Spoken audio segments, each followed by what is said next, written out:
Tonight, devastating CIA breach. It could be one of the biggest ever. Sources tell NBC News Russia is a possible suspect. Tonight, concerns over privacy. If the CIA can do it, could cyber criminals by spying on you through your smartphone and TV?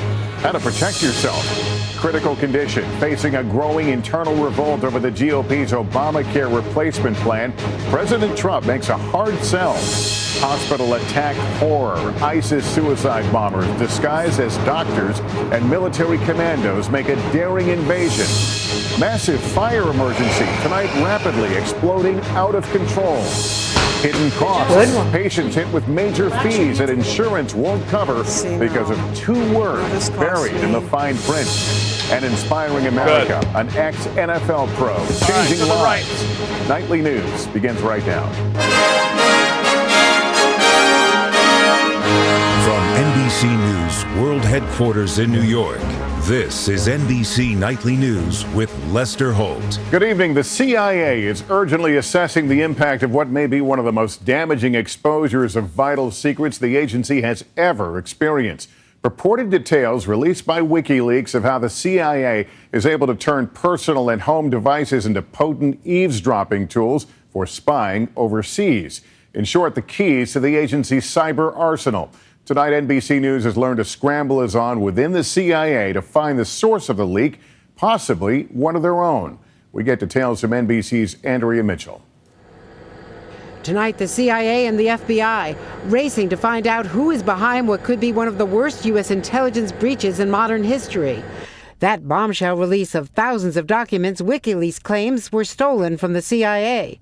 NBC News now learning from a senior U.S. official the documents contain authentic information about the CIA's top secret tools for hacking. If I were inside the agency today, I'd be looking at what was disclosed, who had access to that information, what would be their motivations and abilities to reveal it, and whether or not a foreign country like Russia was involved. Two U.S. intelligence sources telling NBC News Russia is suspect because of Moscow's ties to WikiLeaks and the hacked emails during the 2016 campaign.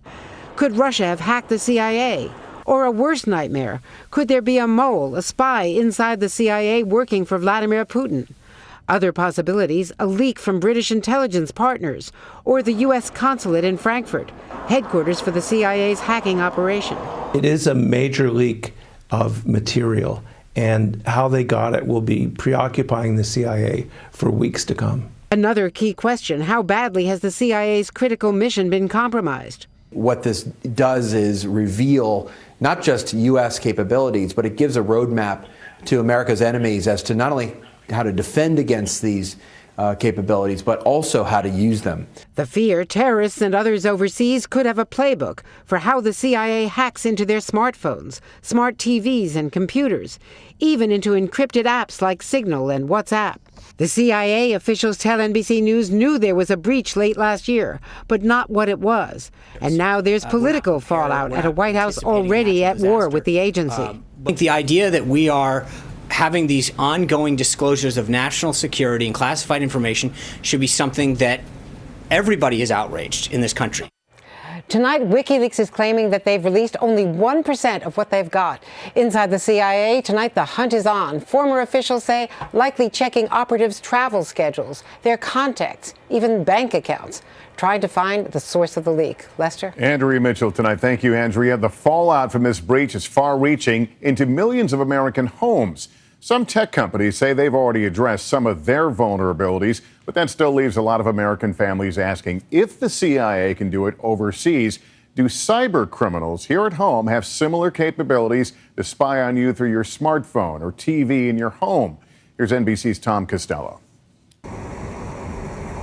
Tonight, security pros say the CIA's alleged hacking blueprints should serve as a reality check for all Americans. The only secure device would be one that's, turned off, stepped on, melted down, buried, and then maybe it's secure. I've got him. He's right here on the street. Cybersecurity pro James Line has already demonstrated how easily he could hack into my phone, watch me through the camera lens, and listen through the microphone. Can I get a small cheeseburger? all of these devices that we're putting around us now potentially could be compromised. The top tip for phone security, always upgrade to the latest operating system. It will have up-to-date security patches.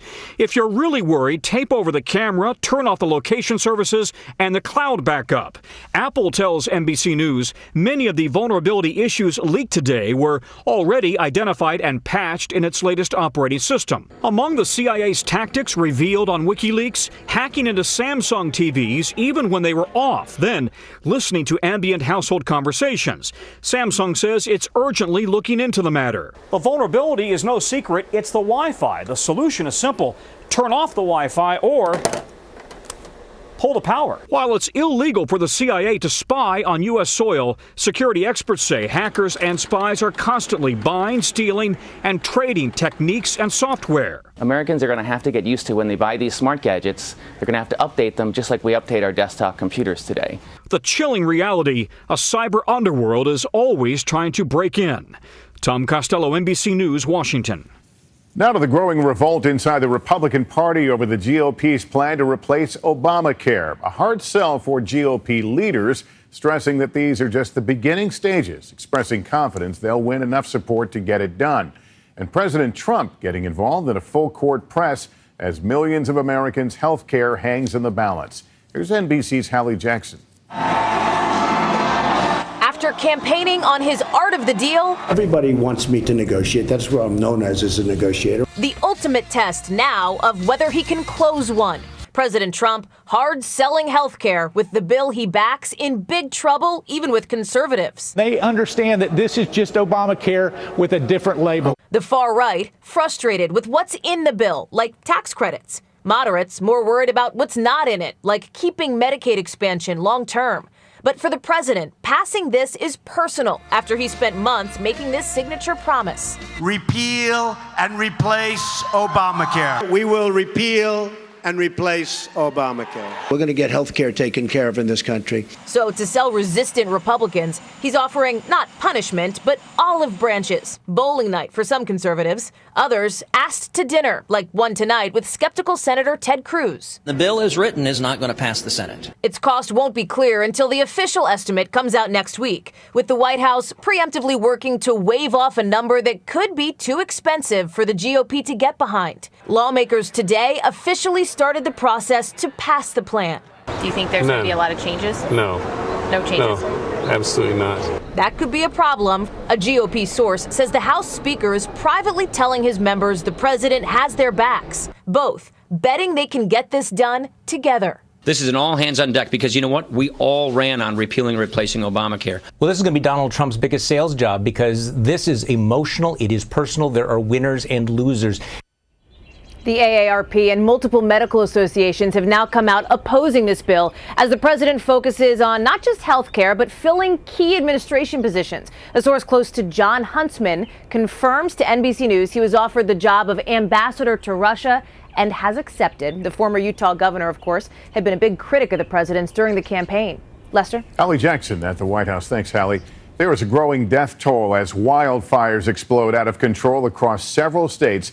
Over 1 million acres now scorched as crews on the front lines work overtime struggling to contain the spread. NBC's Gabe Gutierrez is in the fire zone tonight. It is an all-out firefight from the ground and from the air. Lock it up and get in! Dramatic dash cam video posted by a Kansas Highway Patrol trooper capturing a heart-pounding escape. But this scale, this is more unprecedented when it becomes this large. Today, 22 million people are under threat with red flag warnings across 7 states. So far, at least 6 people have been killed, including this truck driver in Kansas. Powerful wind gusts blowing up to 35 miles an hour, fueling the flames. Kansas alone, more than 700,000 acres scorched. Low humidity are hampering the efforts. In Oklahoma, more than 800,000 acres are charred, dozens of homes ravaged. This is the path of destruction as seen by an airline passenger. There's nowhere to run, and there's plenty of grass left to burn. This is all that's left of Mark Vanderwalker's home. We're carrying on. We will survive. That's what was intended for us all, so we'll just carry on.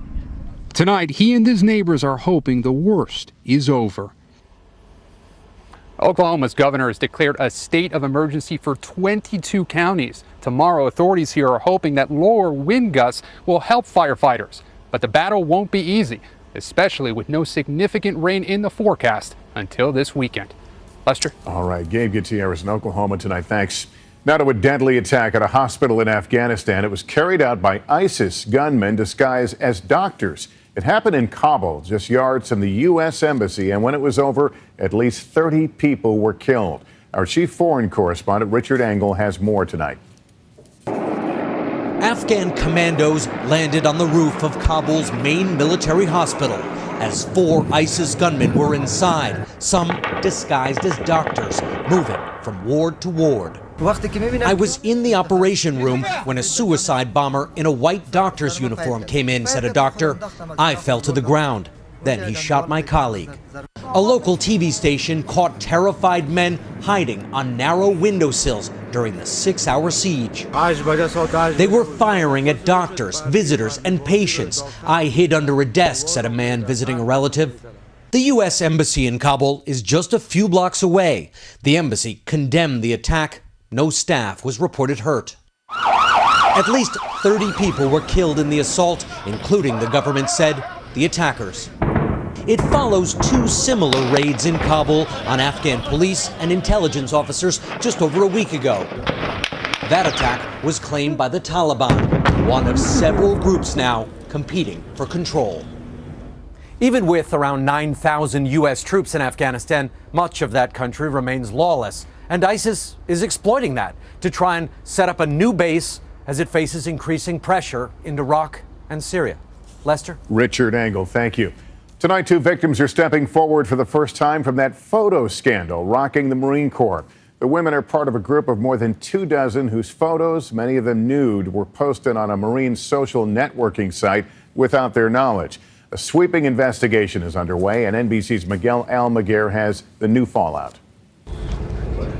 It's the scandal shaking the Marine Corps. Photos of more than 24 naked fellow servicewomen surfacing on a private Facebook page called Marines United, with nearly 30,000 followers and 2,500 comments, many of them graphic, even condoning rape. Tonight, 2 of the Marines are speaking out, claiming they're victims, including Erica Butner. As a Marine Corps veteran, I am disheartened and disgusted with this scandal. Victim blaming and the excuse that some are giving that boys will be boys needs to stop. Some of the pictures were taken without the victim's knowledge or consent, identifying the women by name, rank, and duty station. We will not be silenced. The Corps' commandant called the alleged behavior demeaning and degrading. It's embarrassing to our Corps, to our families, and to the nation. But Senator Kirsten Gillibrand wants more, demanding a congressional investigation. These are women who are willing to serve this country and even die for this country. And to be treated with such disregard and disdain, I think is outrageous. I encourage all victims of this incident to come forward. You are not alone. Tonight, in a case of cyber betrayal, the website is down. But the victims say their pain is just beginning. Miguel Almaguer, NBC News, Los Angeles. It was called a Day Without a Woman, a demonstration for women's rights that took place around the country in many forms today, on the job, in schools, and on the streets. NBC's Ann Thompson has been following it all and has this report. Clad in red, women skipped work and shopping to demonstrate their economic clout, a $21 billion contribution each day. Demanding equal pay, protection of reproductive rights, and better job opportunities. Do you think this day will change anything?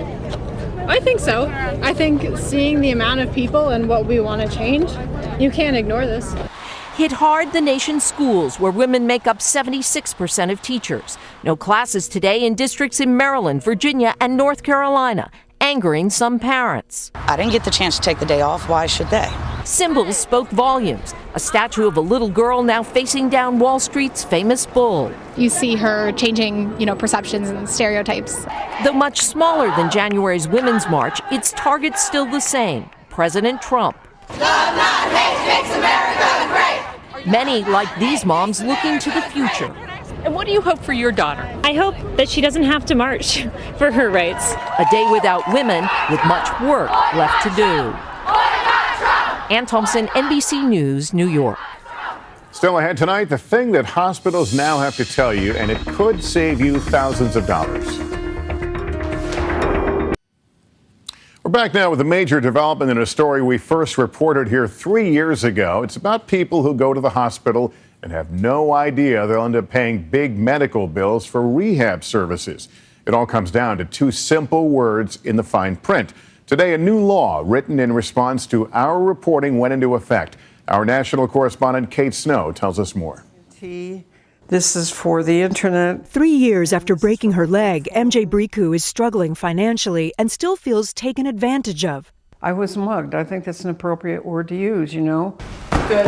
MJ was stuck with $28,000 in rehab bills that Medicare would not cover. Why? When she went to the hospital, her doctor categorized her as being under observation. Her chart did not call her an inpatient, even though she was in the hospital for 3 days. I just wish that they would do something to make it fairer for the people like myself that got caught in this. For the 55 million Americans with Medicare, nursing facility rehab services are covered only if the patient receives hospital care as an inpatient for 3 consecutive days. Even more frustrating, patients have not always been told whether they're considered inpatient or under observation.